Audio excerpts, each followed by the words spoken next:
What if morality was never about right or wrong, but about performance? What if justice, love, truth, and pity weren't virtues at all, but costumes stitched together by fear, guilt, and the hunger for control? You've been told that virtue makes you human, but what if it's just the makeup hiding the animal beneath the mask? You see, most people live inside a circus, not the kind with tigers and trapeze artists, but a psychological circus, one where every human value becomes a performance. You are born into this tent, taught the choreography, rewarded for staying in character, punished if you step out of line. And the scariest part? Most performers don't know it's a show. They believe in the illusion so deeply, they clap for the chains that bind them. This is the moral circus, and Nietzsche, the mind behind human, all too human, is not here to make you comfortable. He is the man who rips the curtain, slaps the painted smile off the clowns, and whispers, "Wake up." In this video, we're going act by act through the greatest show on earth, the one inside your mind. We'll meet the Acrobat of Pity, who pretends to help but stands tall through sympathy. The magician of free will, who pulls choice out of a rigged hat. The priest of guilt, who doesn't need chains to keep you down. He makes you kneel with invisible weights. And the carousel of progress, spinning in circles while promising escape. This isn't philosophy for bookshelves. It's a reckoning, a slow peeling away of the masks you didn't know you were wearing. But be warned, once you see the strings, you can't unsee them. Once you hear the laughter behind virtue, you can't pretend it's applause. So, the only question left is, will you stay for the next act? Because the show is just beginning. Act 1, the moral costume, fear in disguise. They told you morality came from heaven, that some eternal divine force etched good and evil into the stone of the universe, and your only job was to follow the map. But Nietzsche grabs that map, holds it to the fire, and watches it curl into ash. Because he knows what most don't dare say aloud. Morality didn't descend from the clouds. It crawled out of fear. It's not a compass, it's a costume. Imagine walking into a masquerade ball. Everyone wears elegant masks. They bow, compliment, offer wine, and speak of virtue. But look closely. Behind those masks, trembling eyes, tense jaws, not nobility, but fear, fear of punishment, fear of judgment, fear of standing alone.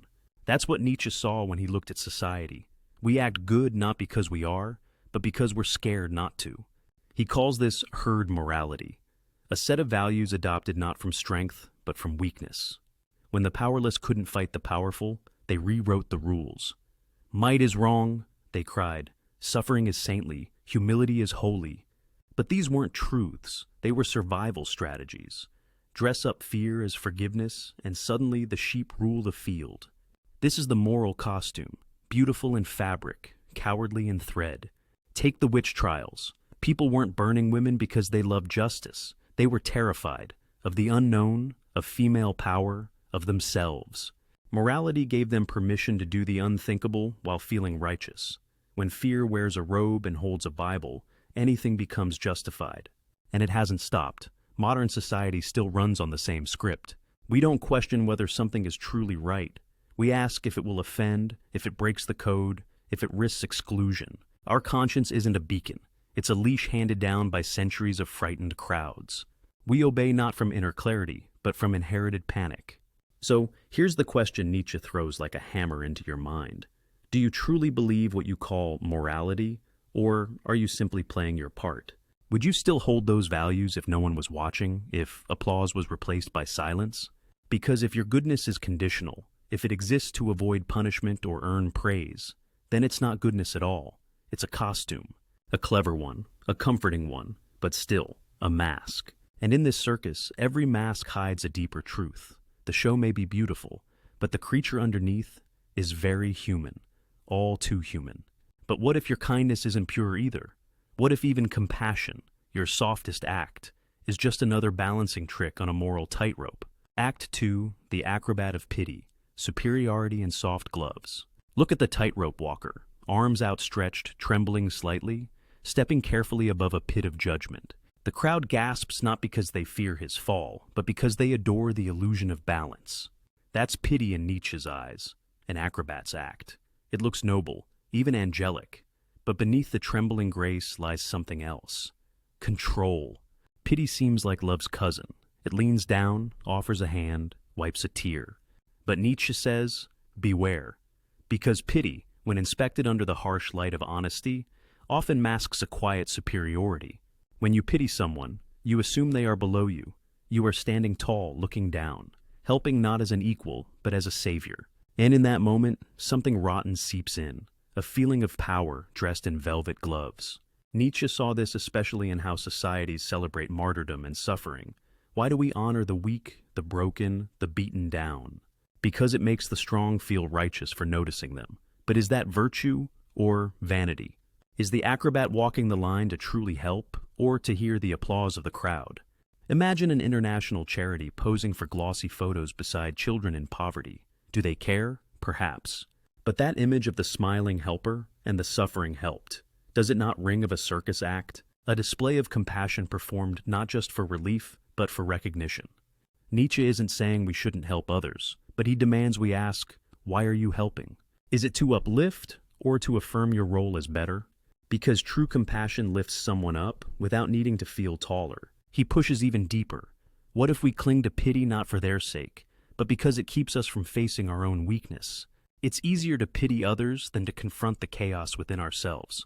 We perform concern, and in doing so, avoid reflection.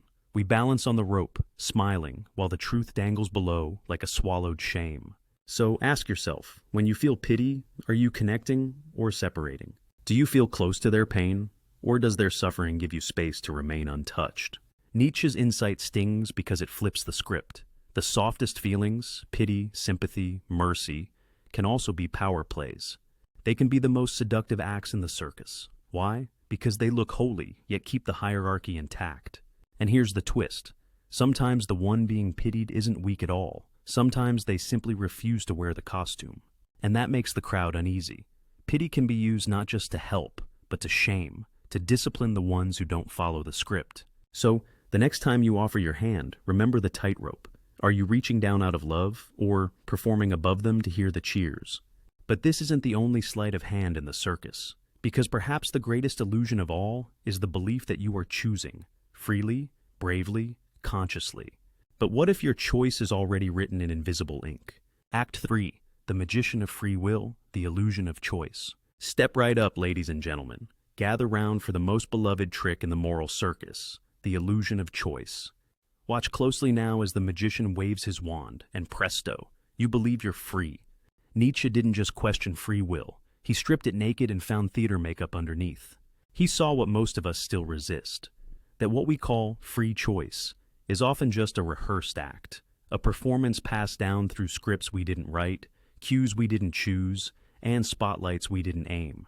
Think about it. When did you choose your desires? Did you ever pick your fears from a menu? Were your impulses filed under approved decisions before you took your first breath? Or did they grow inside you, shaped by culture, trauma, family, hormones, instincts, and unseen expectations? The magician doesn't control you with chains. He dazzles you with options. Do you want the red costume or the blue one? Would you like to feel guilty about your anger or ashamed of your ambition? Either way, you stay inside the tent, because the trick isn't about keeping you locked up. It's about convincing you that you're the one holding the key. In modern terms, think of the neuroscience study where scientists could predict your decision 7 seconds before you became aware of it. Your brain acts before you do. The choice, it's already made. Your conscious mind, it's the final actor to enter, taking a bow it doesn't deserve. Nietzsche's not saying you're a puppet with no strings to cut. He's saying the strings are deeper than you think. The will you think is free might just be a finely tuned habit dressed in liberty's costume. He saw morality praising the good choice, condemning the bad one, never pausing to ask, did this person really choose? And so, we reward and punish based on a freedom that might never have existed. It's convenient. It feels good to think we're authors of our lives. But what if we're readers following a plot, mistaking our voice for the narrators? So here's your mirror moment. What decisions in your life felt free, but were actually rehearsed? The career you chose, the partner you loved, the moral code you live by? How many of them were stage directions in a play someone else wrote? Nietzsche doesn't take away your will. He challenges you to own it fully, to dive beneath the surface and discover whether your choices are authentic or convenient. And if that thought stings, remember, the more painful the truth, the more beautiful the awakening. But wait, If choice is an illusion, what does that say about truth itself? Could it be that even truth is just another cage, gilded by those in power? Act 4, the cage called truth, when power wears a crown. Truth, the noblest lion in the circus, majestic, roaring, respected by all. But look closer, Nietzsche says. That lion, it's in a cage. And the bars? They're not built of lies. They're built of power. You see, every era, every empire, every ideology insists they have the truth. From pulpits to podiums, from textbooks to trending hashtags, everyone claims ownership of it. But Nietzsche asks the question no one dares. Who benefits from this version of truth? Truth, he suggests, is rarely neutral. It often serves someone, not the weak, not the wandering, but the ones with control, kings, priests, politicians, and yes, even scientists when their discoveries become tools for influence. When power needs legitimacy, it paints its reflection gold and calls it truth. In Nietzsche's Circus, truth is the caged lion, roaring not to be heard, but to be admired. People bow before it, but never free it. Because real truth is wild, unpredictable, and dangerous to those who have built kingdoms on illusion. Take history. It's called truth, but written by victors. The atrocities they commit are necessary. The rebellions against them are savage. It's not truth being told. It's a script, polished for control, rewritten for compliance. Or look at modern media. On one channel, a protest is a movement. On another, it's a threat. On one platform, a person is a hero. Elsewhere, a villain. The facts remain, but the framing shifts like lighting in a play. And most don't question the stage they're on. They clap at the right cues, boo on command. Nietzsche's warning is simple, but brutal. Be careful where you kneel. Not every altar holds a god. Sometimes it holds a mirror angled just right to reflect what power wants you to see. So the next time you scream, "That's the truth!" Pause. Whose voice is echoing through your mouth? Is it yours, or the lion tamed long ago and fed just enough to keep roaring? He's not saying truth doesn't exist. He's saying real truth doesn't fit neatly into slogans, commandments, or news cycles. It doesn't seek applause. It seeks freedom. And here's the terrifying part. When you set the lion free, it might turn on you. It might devour your old beliefs, your identity, your safety net. But it will leave behind something sacred, honesty, raw and unshaped. So ask yourself, are you protecting the truth or a version of it that protects you? But in the moral circus, truth isn't the only act in disguise. Sometimes it's love itself, the warmest, most human feeling that hides the sharpest edge. Because what if even love is a performance, with a price?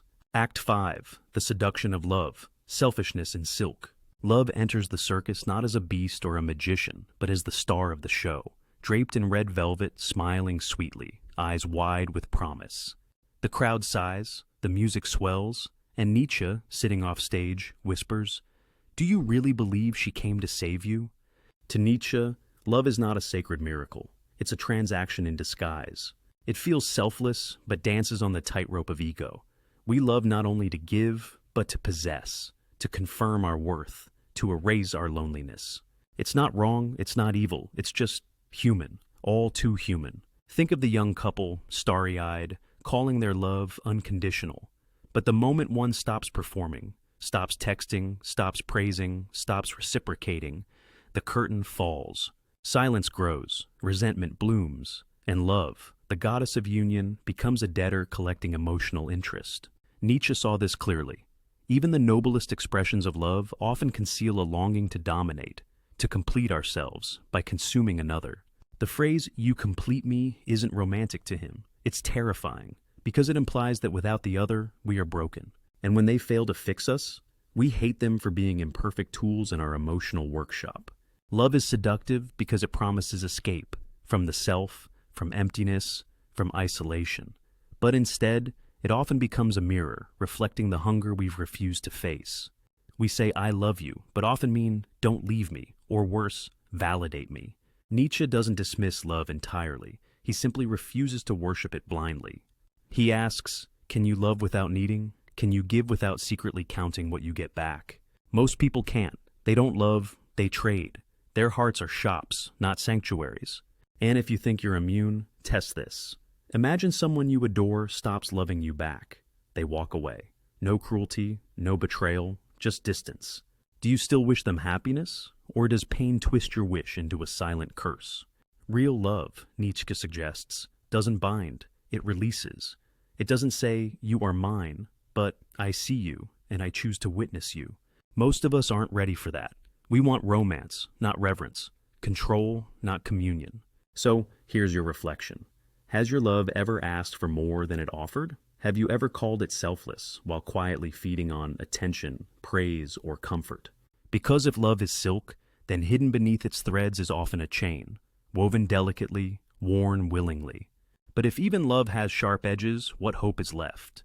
Maybe faith? Maybe the divine? Surely there is one act in the circus that promises transcendence, purity, eternity, right?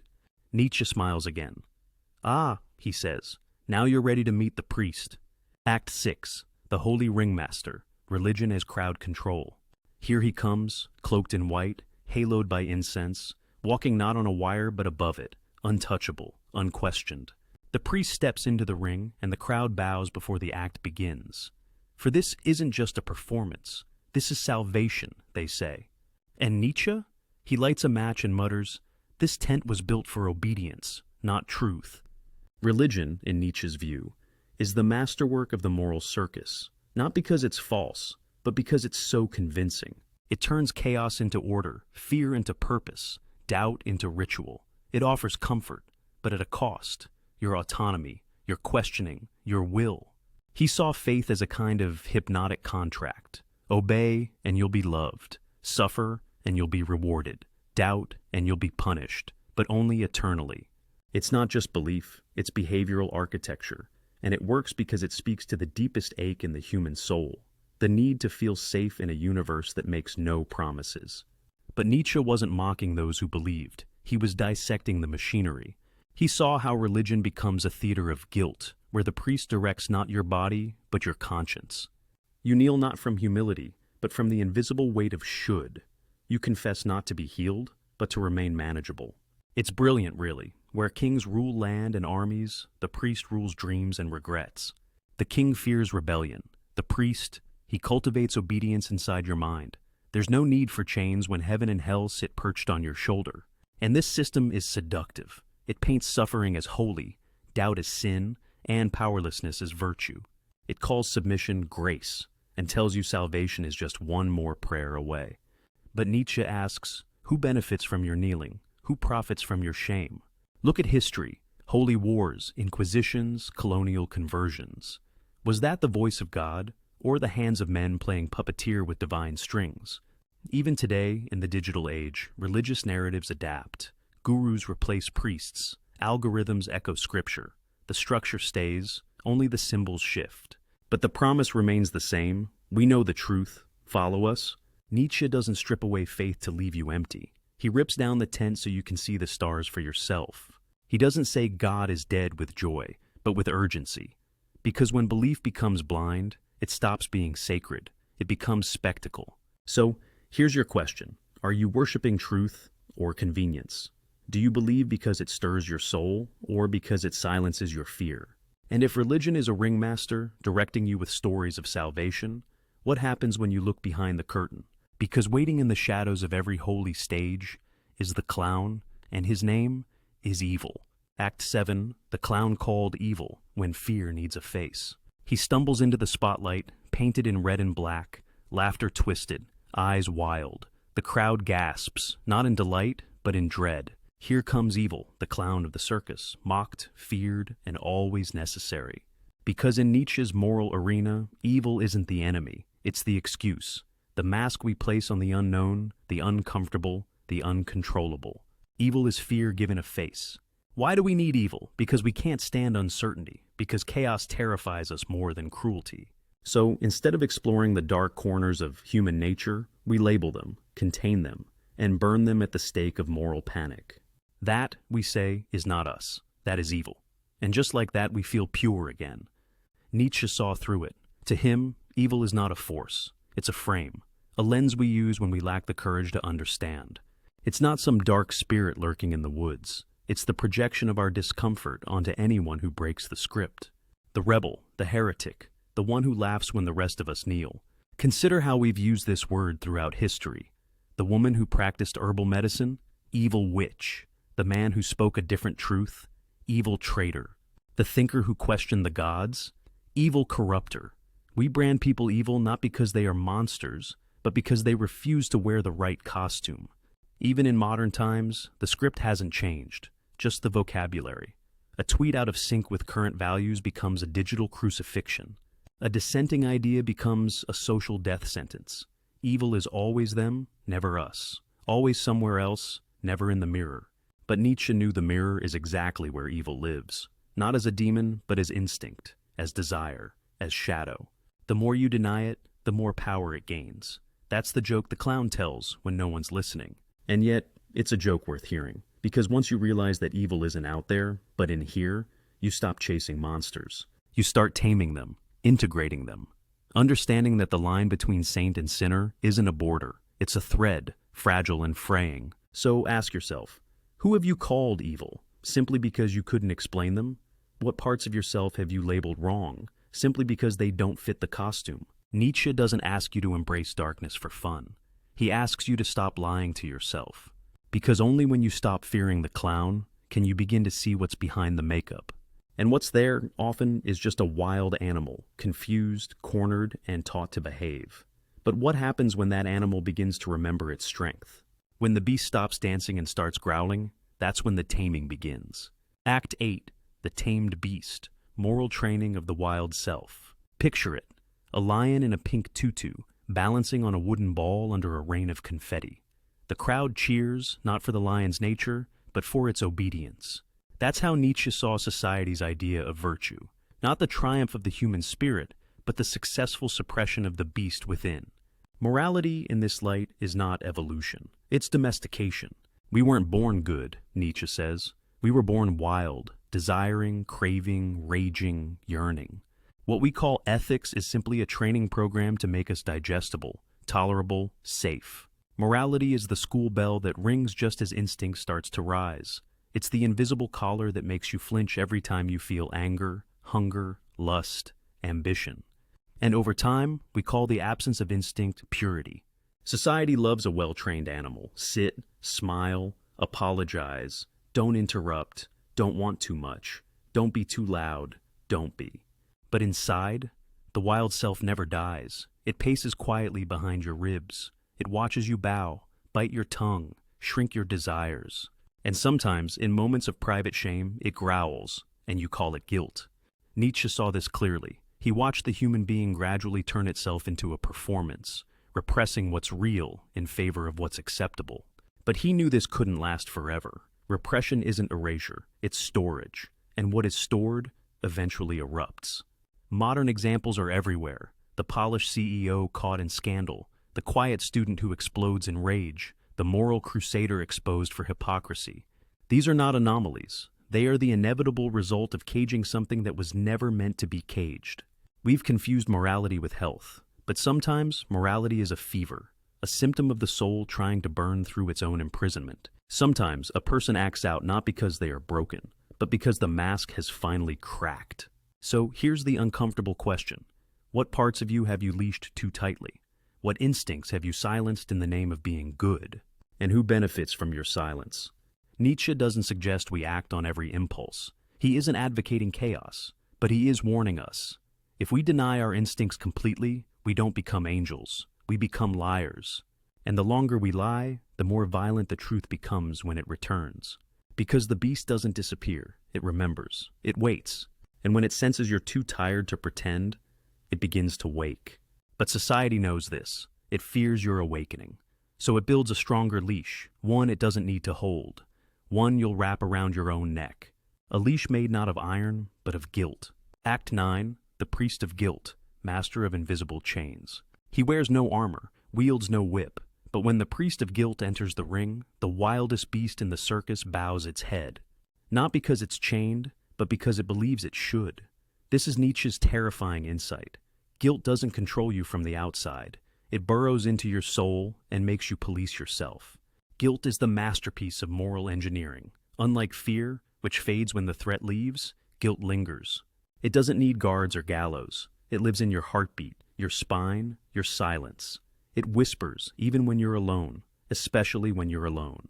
Nietzsche saw guilt not as evidence of conscience, but as the residue of thousands of years of control, a technology refined by religion, sharpened by culture, and eventually absorbed by individuals who forgot they had absorbed anything at all.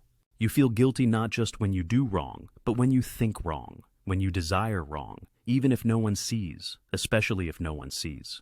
And that's the genius. Guilt creates self-regulating performers. You'll follow the script even when the lights are off. In ancient religions, guilt was ritualized. Confession, fasting, punishment, a spiritual accounting system, every sin, a debt, every prayer, a partial payment. In modern times, it looks different, but works the same. Miss a deadline? Guilty. Think something dark? Guilty. Fail to be productive, compassionate, sustainable, positive, enlightened, perfect? Guilty. The priest may be gone, but his voice echoes in your calendar, your therapist's office, your inner critic. But Nietzsche was after something even deeper. He argued that guilt is not about justice. It's about obedience. It's not a tool for truth. It's a muzzle. Guilt ensures you never ask, who made these rules? It keeps your eyes downward, your shoulders bent, your hands tied, not by law, but by shame. And here's the brutal twist. Guilt often feels noble. That's what makes it so deadly. It makes you feel good for feeling bad. You believe your suffering cleanses you, that your regret proves your goodness. But Nietzsche isn't fooled. He sees it as a trap, where suffering becomes self-congratulation, and freedom is bartered for approval. So ask yourself, what rules are you still obeying, long after the rulemaker disappeared? What ghosts live in your spine, telling you who you're not allowed to be? Because guilt doesn't just restrain the beast, it blinds it. It teaches you to apologize for existing, to kneel not because you sinned, but because you were told your instincts are sin. And once that leash is tight enough, you'll never need the whip again. But if guilt shapes our silence, what shapes our judgment? What happens when we no longer feel guilty, but still demand others pay for what they've done? That's when morality puts on its most elegant costume of all, and calls itself justice. Act 10, Justice is revenge in drag, the courtroom of resentment. The spotlight shifts. Enter Justice, graceful, blindfolded, holding scales of gold. She promises fairness, balance, order. But Nietzsche squints through the haze and sees something else beneath the robe. Not fairness, not truth, but vengeance. Wearing lipstick and a powdered wig.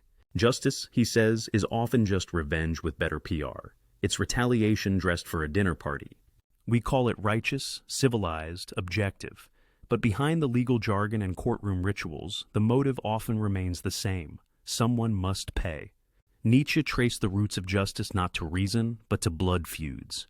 In ancient tribes, if your goat was stolen, you stole one back, or took a limb. The balance of suffering was raw, immediate, personal. Over time, society coded this in ceremony. It became law. But the emotional impulse never left. Only now, instead of a club, we wield paperwork. Instead of a spear, a sentence. Consider how we treat those who hurt us. Even when they apologize, we crave more. We want their suffering, their shame, their exile. And the moment they cry, we feel satisfaction. Why? Because deep down, justice isn't always about healing. It's about witnessing the pain return full circle. Modern systems reinforce this. A person can lose their freedom, reputation, even livelihood, not because it restores balance, but because it feels good to see them fall. Especially if we've felt small. Especially if we've been powerless. Nietzsche called this resentment, a venom born from the oppressed who can't strike back directly, so they create a moral system where they appear righteous and the strong become monsters. It's revenge moralized. Even our online worlds reflect this. Cancel culture, public shaming, comment section, lynch mobs. We don't ask, how can this person grow? We ask, have they suffered enough for us to move on? We don't want reconciliation. We want a show. And the irony?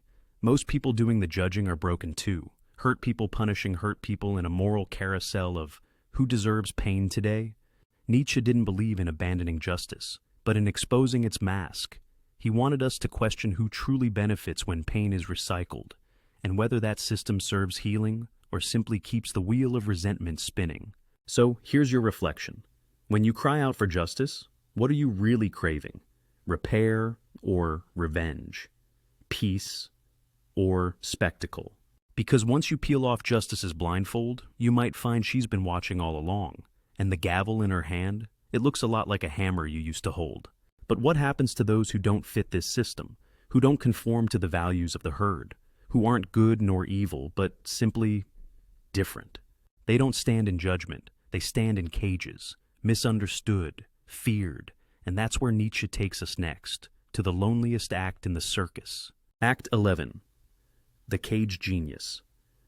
When society fears originality, no applause, no spotlight, just a glass box at the edge of the tent, fogged with breath and misunderstanding.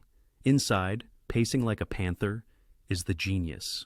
Not because they broke the rules, but because they rewrote them, and for that, society locks them up, not out of hatred, out of fear. Nietzsche saw this cage everywhere. He knew it intimately, not just as a philosopher, but as a man who dared to think beyond the herd. Inhuman, all too human, he slices into this silent terror, the fear of the original, the fear of the mind that refuses to kneel. Genius, in his view, isn't about talent, it's about defiance, the refusal to think in pre-approved pathways, the courage to question what others swallow whole, and the willingness to be punished for it. Because originality threatens comfort, it rattles the tight choreography of the moral circus. When someone steps out of line, not as a rebel, but as a creator, people don't cheer, they whisper, they label, they throw stones softened by compliments. Too much, too weird, too intense. Think of Van Gogh, painted stars no one understood, died poor, praised too late. Think of Socrates, drank poison for asking questions. Think of the lonely teenager who dares to say, "This doesn't make sense," in a room full of people nodding along. These are not anomalies. They are inmates of the same glass box. Nietzsche didn't romanticize their suffering. He hated how society waited until after the genius was dead to build their statue. He loathed the way we worship originality in hindsight, but crucify it in real time. Because society wants innovation, but only in digestible doses. It wants revolution, but without discomfort. It wants new thoughts, as long as they don't threaten old gods. And so, the genius is tolerated, even displayed, but never truly welcomed. Like a tiger at the zoo, we admire their colors while feeding them safe, sterilized ideas. We quote them after they're gone, but ignore them while they're bleeding. Nietzsche's warning here is clear. The more deeply you think, the lonelier the road becomes. Not because people hate you, but because your clarity burns their fog, and few are ready for that kind of light. So, look around, in your own life. Who have you misunderstood because they didn't speak the common tongue? And more painfully, what parts of yourself have you caged to stay beloved, safe, included? Genius isn't a gift, it's a risk. And if you're lucky enough to have it, don't wait for permission to open your cage. Don't wait for applause, it may never come. But freedom, it comes the moment you stop asking for it. And if you think freedom lies in being accepted, think again. Because up ahead is the most glittering illusion of them all, the ride we've all been strapped to without question. The spinning lie of progress. Act 12, the carousel of progress, spinning in place. Step right up, take your seat. The lights are dazzling, the music swells, and the carousel begins to spin. Around and around you go, smiling, clapping, convinced you're moving forward. This is progress, the star attraction of the modern moral circus. But Nietzsche saw what few dared to admit. The horses are bolted to the floor. We worship progress like a god. Every headline screams improvement. Every year brings new tech, new cures, new promises. And we call it civilization, enlightenment, evolution. But Nietzsche steps back and asks, is this really advancement? Or are we just painting the same ride in shinier colors? To him, progress is one of the greatest self-deceptions of the human race. Not because change doesn't happen, but because we mistake motion for meaning. We believe we're getting better, more moral, more humane. But what if we're just refining the same old instincts, dressing domination in democracy, selfishness in sustainability, cruelty in compassion? He saw how progress became the modern replacement for God. We no longer pray to the divine, we pray to the future. We suffer today because we're told tomorrow will be better, that our sacrifice will pay off, that we're building something grand. But what if tomorrow never comes? What if the carousel never stops? Look at our world in 2025. We've automated everything except empathy. We've engineered convenience, but not contentment. We've created a digital paradise where people are more connected and more alone than ever before. Progress gave us speed, but not direction. Data, but not wisdom. A billion voices, but no one really listening. Nietzsche warned that this kind of progress anesthetizes the soul. It keeps us entertained, distracted, numb. It flatters us into believing we're enlightened, while quietly dulling our instincts, silencing our questions, taming our wildness. Because true progress, he believed, isn't external, it's internal. It's not better gadgets, it's braver thoughts. Not smarter systems, but deeper self-awareness. It's not about what you build around you, but what you dismantle within you. So ask yourself, are you truly evolving, or just performing your place on the ride? Do you chase improvement because you desire truth, or because you fear stillness? And if the carousel stopped today, if the lights went dark, the music faded, the spinning ceased, would you stand tall, or feel lost without the motion? Because real change doesn't spin. It walks, stumbles, bleeds, rises, and sometimes it burns everything down. But Nietzsche knew there are a few souls who leap off the ride, who refuse to play, who don't perform. They don't fit in the tent. They dance with fire. They laugh when the crowd gasps. They are the free spirits. And now, it's time to meet one. Act 13, the free spirit, the jester who refuses to bow. The tent dims. The crowd hushes. A strange figure steps forward, not a priest, not a beast, not a hero. A jester, perhaps, or a fool. He doesn't wear the right costume. He doesn't walk the tightrope or juggle the right words. He simply laughs, not at others, but at the entire circus. And that, Nietzsche says, is the birth of the free spirit. He isn't someone with power. He's someone who no longer needs it. He doesn't conform to the show, not because he hates it, but because he sees it. Sees the painted virtues, the trained emotions, the false applause, and instead of rage, he smiles. Not cynically, but honestly, as if to say, ah, so this is the game. To Nietzsche, the free spirit is not a rebel for the sake of rebellion. He's not a contrarian. He's not loud. He's liberated. He walks through morality like a ghost in a haunted house, unshaken, aware, free. Not because he's better, but because he's braver. He has dared to look under every mask, question every truth, and walk out of every cage, alone. Imagine someone who hears a national anthem and feels neither pride nor contempt, but curiosity. Imagine someone who's been told how to live, love, believe, and still whispers, "No thank you." That is the free spirit. He may wear the clothes of the clown, but inside, he carries the fire of the philosopher. Nietzsche became that spirit. In his solitude, his sickness, his exile, he lost friends, love, and fame, and yet he gained clarity. He saw that to be truly free, you must risk being misunderstood. You must risk walking without a map, because most maps are drawn by the blind. The free spirit knows that truth isn't safe, that growth isn't comfortable, that love without control is terrifying. But he chooses them anyway, not to escape the world, but to face it without armor. So, here's your mirror. Are you clinging to the circus because it's warm, familiar, easy to applaud?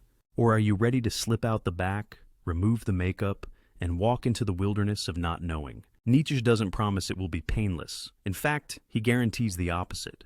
The free spirit bleeds, often, but he bleeds by choice, not by leash. And if you followed this far, if part of you feels the weight of the tent, the hollowness of the applause, then maybe you're already stepping out. Because just beyond the canvas walls of the moral circus, past the spotlights and slogans, stands a door. It has no label, no guard, just a mirror. Will you walk through? Act 14, the exit door. Walk out or stay entertained. There it is. No spotlight, no trumpet. Just a quiet flap in the canvas, swaying slightly in the breeze. The exit. No one talks about it. Most pretend it's not there. But Nietzsche points straight at it. Not with a command, but with a question. Will you leave the show? Leaving the circus doesn't mean burning it down. It means seeing it for what it is, a performance, not a prison. It means removing the costume, not cursing the crowd. It means stepping into the unknown, knowing full well that the known, even if false, was warmer, safer, easier. But comfort is not clarity.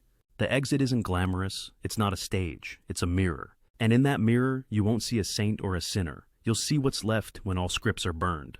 The you beneath the roles, the you who doesn't need applause to exist. Nietzsche knew the price. He paid it with loneliness, with mockery, with exile from academia, from love, from the very people he sought to awaken. But he also knew the reward: autonomy. Not the fake kind sold by slogans, but the raw kind that comes from thinking your own thoughts, bearing your own burdens, and asking no one for permission to exist. Most won't walk through. They'll return to their seats, clap at the right cues, laugh when told, cry when cued. Because leaving means becoming responsible for your beliefs, your instincts, your joy, your suffering. No priest, no judge, no savior, just you. But maybe, just maybe, that's the only place where real life begins. Outside the echo, outside the illusion, outside the tent. So, here's your final reflection. Have you been living your truth, or performing your survival? Because the show will go on, with or without you. The music plays, the acrobat leaps, the priest prays, the clown cries, and the crowd applauds. But you can choose. You can stay entertained, or you can step through the exit. And for the first time, be. Final call to action when the curtain falls. You've made it through the circus, tent by tent, illusion by illusion. You've met the acrobat of pity, who masked control as compassion. The magician of free will, who showed you choice was never truly yours. The priest of guilt, who whispered obedience into your dreams. And the carousel of progress, spinning endlessly while you mistook motion for meaning. You've stared into the mirror where evil wears your face. You've heard the genius pacing behind glass, punished not for doing wrong, but for thinking freely. And maybe, just maybe, you've caught a glimpse of the free spirit, the one who walks alone, without applause, yet closer to truth than any performer on stage. This isn't just Nietzsche's philosophy, it's your life, unmasked. So, now I invite you, step off the stage, take off the makeup, ask the terrifying, liberating question. What do I actually believe when no one's watching? That question may unsettle you. That's the point. Because only unsettled ground can grow something new. In the comments, I want to know, which tent held you the longest? Which mask did you recognize as your own? This channel is your backstage pass to more forbidden thoughts, uncomfortable truths, and philosophical fire. Subscribe if you're ready to keep burning through the fog. And remember, truth doesn't need a spotlight, it needs your courage. Because the real awakening is not when the circus ends, but when you finally decide to stop clapping.